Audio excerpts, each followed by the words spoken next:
Hello, you've caught me replaying Astro's Playroom to fill the void before Astro Bot gets here.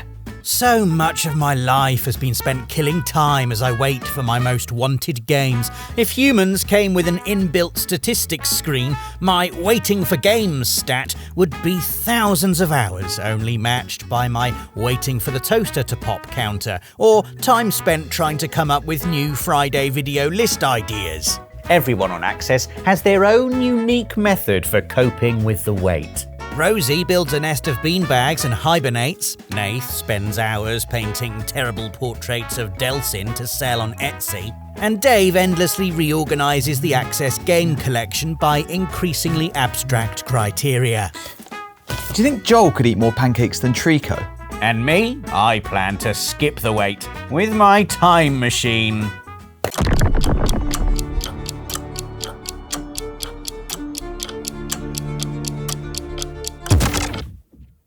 I went too far. Things got weird. Nathan's Delsin portrait has replaced the Mona Lisa in the Louvre. I think it's probably safer to just stay here and talk about 7 upcoming PS5 games we want to play right now, please. Astrobot's the obvious place to start, a game which boldly asks, what if we took one of the best platformers of the last 10 years, Astro's Playroom, and made loads more of it? That's loads more gadgets to thwack in the face of non-Astrobots, loads more textured platforming tickling fingertips through the DualSense, and loads more famous PlayStation faces, all trying to muscle in and ride Astro's pristine white coattails. Sadly, I'm not famous enough for my proposed design to make the cut. I have, however, been lucky enough to play 45 minutes of Astro Bot, of which 10 was spent marvelling at water graphics, 5 turning into this balloon thing, another 10 cooing over a robo-pooch with a willful disregard for double glazing, 5 minutes punching an octopus in the face and feeling smug about it, and then the remaining 15 feeling less smug as I failed at an extra difficult bonus level Team Asobi presumably stuck in there to bring people like me down a peg or two. It's a demo so good that the only way I can cope with the withdrawal is to load gameplay footage up on the monitor, hold a DualSense and just imagine I'm playing. Like when I wasn't allowed money for the arcade machines as a kid, so I just used to stare at the screen, twiddle the sticks and pretend. Yes, punch that octopus! You can tell the folks at Team Asobi are confident in Astro Bot as they've installed a countdown clock to its release inside Astro's Playroom. You can load up the game now on PS5, see all the Astros hard at work on the game, and remind yourself it's going to be, 79 sleeps until Astro Bot. September the 6th has never seemed so far away, but it'll be worth the wait. Let's check the countdown again. Yep, still 79. Our second entry, Death Stranding 2 On the Beach, arrives in 2025, when I'll be camping by my letterbox all year, praying that my postman doesn't fall down a mountain and drop my copy in a river, which is what would happen if I was controlling him, as I learned playing 2019's Death Stranding. Good news is, when the postie does arrive, the sequel seems to include even more of Hideo Kojima's mad scientist tendencies than the first game. A particularly high bar when you consider the baby in the box, the rain that accelerates time, the ghosts that you kill with blood and poo, and the mushrooms that you can plant by urinating. Stuff that seems comparatively normal when you stack it next to the sequel. Death Stranding 2 already features a cat bat, shooting lightning out of a keytar, a baby vomiting a spaceship, a scarf with a pair of hands, a monochrome Norman Reedus, and a talking puppet based on a famous Turkish-German film producer. Pull random words out of a hat and Death Stranding 2 will likely contain it. Let's see. Giant moon. Yep. Oily cat with wings. Easy. A baby not in a box. Eat your heart out. I suppose, really, the baby not in a box part isn't actually that weird, but you get the point. And all that's just the baffling tip of what you know is going to be a massive iceberg of ambitious mechanics and tech. The stunning new locations, the new characters, Norman Reedus' face with the full heft of PS5 behind it. it's going to bring a tear to my human eye. And that tear is going to look less real than the tears in the game. So yes, 2025 cannot get here soon enough. Until then, I wait.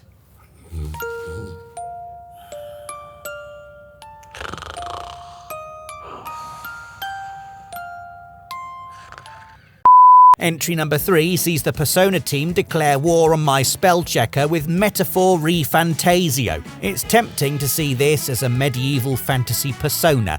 It's a similar stew of socializing and brutalizing, often set to a ticking clock. But unlike the school adventures, this has a chunkier job system known as archetypes. My real-life archetype is JRPG stats obsessive, so any sniff of an obscenely complicated job system has me cracking out my trusty drool bucket. Try this on for size. Metaphor's 14 archetype lineages can grow into 40 different archetypes, evolving as you deepen social bonds with figures who represent said archetypes. If that's a word soup to you, maybe skip to entry 4. To me, it sounds like Persona's social link arcanas colliding with branching job roles in Final Fantasy Tactics, and oops, that's my drool bucket overflowing again. The only thing tastier than its classes and party construction is the real-life party put together to make the game. One look at it and you know Persona character artist Shigenori Sojima is bringing the goods. Nier Automata concept artist Koda Kazuma is cooking up environments. Composer Shoji Meguro swaps cool urban jazz for orchestral majesty. And they've even got Neon Genesis Evangelion mech designer Ikuto Yamashita dreaming up mechanical creations. This can only be good news for everyone. Apart from Dave, whose archetype is office drool mopper. Next up, a game I would neck down an entire rancid python if I could play it right now, Metal Gear Solid Delta Snake Eater. Yes, it's retreading old ground, technically shuffling on its belly across old ground, but it's the first Metal Gear Solid made for PS5, and who wouldn't want to relive one of the greatest action campaigns of all time? Unfortunately, reliving it via Nathan Dave didn't quite provide the spark I was hoping for. Do you think it's square? I think it's square. 3, 2, 1, press. It's not square. No, it's not square. Okay. How have you even managed to ruin this?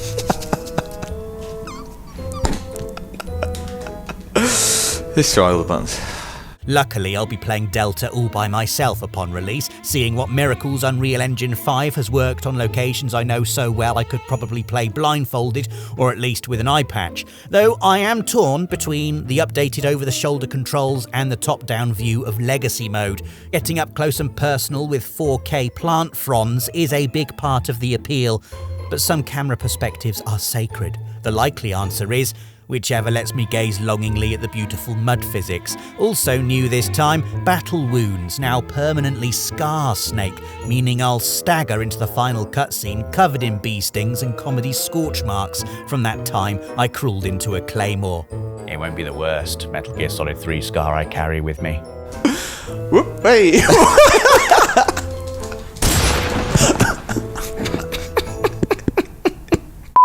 Number 5 is LEGO Horizon Adventures. All the fun of seeing Horizon rendered in plastic bricks, none of the risk of your dog tearing through the room and shattering the whole thing with its idiot wagging tail. Not to mention looking so disgustingly pretty that I currently need it on my TV as much as I need air in my lungs. Oh, no. That's not going to cut it. That LEGO toolneck uses 1,222 pieces, so imagine how many are needed to build this complete reenactment of Horizon Zero Dawn. We know we're getting Thunderjaws and trips to the clanking innards of the cauldrons. I'm curious if the retelling extends to showing the mass extinction of mankind with minifigs.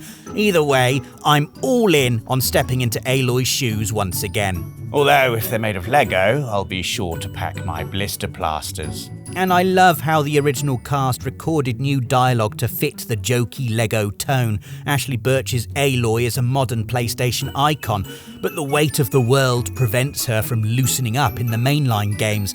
The weight of a Lego world is presumably much lighter. She and her fellow cast members are having a riot. So I'm warning my future co-op partners now. There will be no talking over these brilliant cutscenes. You got that, Rosie? This is very serious business. Rage! Empathy. Oh, hilarity! This guy! Straight! With hot dogs. Very serious business with hot dogs. With the rise of the Souls-like, game announcement season has become perilous territory for me. I see astonishing art design and swordplay choreography and have to still my beating heart, reminding myself that we'll never see any of that as we won't get past the tutorial. Black Myth Wukong? I'm more chump than chimp. Wu Chang Fallen Feathers? I bet all those bodies on the pile are mine.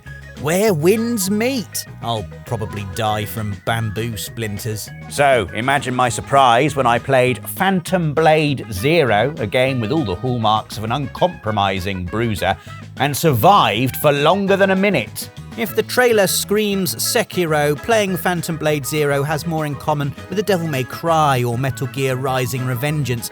You play as the Faceless, which makes sense given the speed with which he waves those swords about. But why shouldn't he? He's unshackled from the stamina bars that turn every action hero into a wheezing liability. He's acrobatic, graceful, and able to translate the crudest button prod into a stunning combo. After a brief tutorial, I was turning minions into glistening red confetti and eating through boss health bars like they were curly whirlies. I am officially declaring Phantom Blade Zero as safe for cowards and one of my most anticipated games. This is violence everyone can enjoy.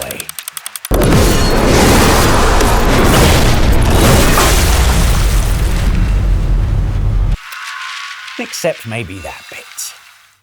I'm also losing my head for the 7th and final entry, Dragon Age The Veilguard.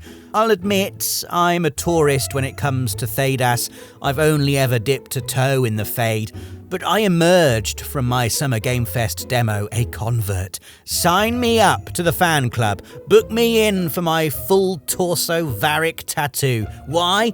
Well, just look at it. The art direction, the lighting, the raindrops snaking across armour as only PS5 raindrops can. I know you're not meant to judge a book by its cover, but sometimes there are covers you would happily live in for the rest of your life. And anyway, it has brains too. The director cites Final Fantasy XII's license board as a big influence on skill progression. Fetch me my drool bucket again. And brilliant written companions are front and centre throughout. BioWare's been a world-class friend factory since the days of Baldur's Gate 1, and this fresh batch is stuffed with winners, from a Kunari dragon hunter to necromancer who comes with a skeletal servant called Manfred. I'd love a skeletal assistant called Manfred, who wasn't completely useless and furry and dressed in a hoodie and a badger. Yeah, you heard me. So no, I'm not just picking this because I like rain graphics. Dragon Age reinvents itself with every game, and there's a thrill in seeing what BioWare's storytellers might do next. Though yes, the rain is definitely part of it. And that leaves us just enough time to check in on the Astro Bot countdown. What do you mean it's still 79 days? You'll just have to watch this video 7,500 times and it'll be September the 6th before you know it. Why not kill another minute of time by writing your most anticipated game in the comments? Hitting the like button should eat up a few seconds as well. Subscribe and hit the notification bell, and I'll see you this time next week with another Friday feature. Bye for now.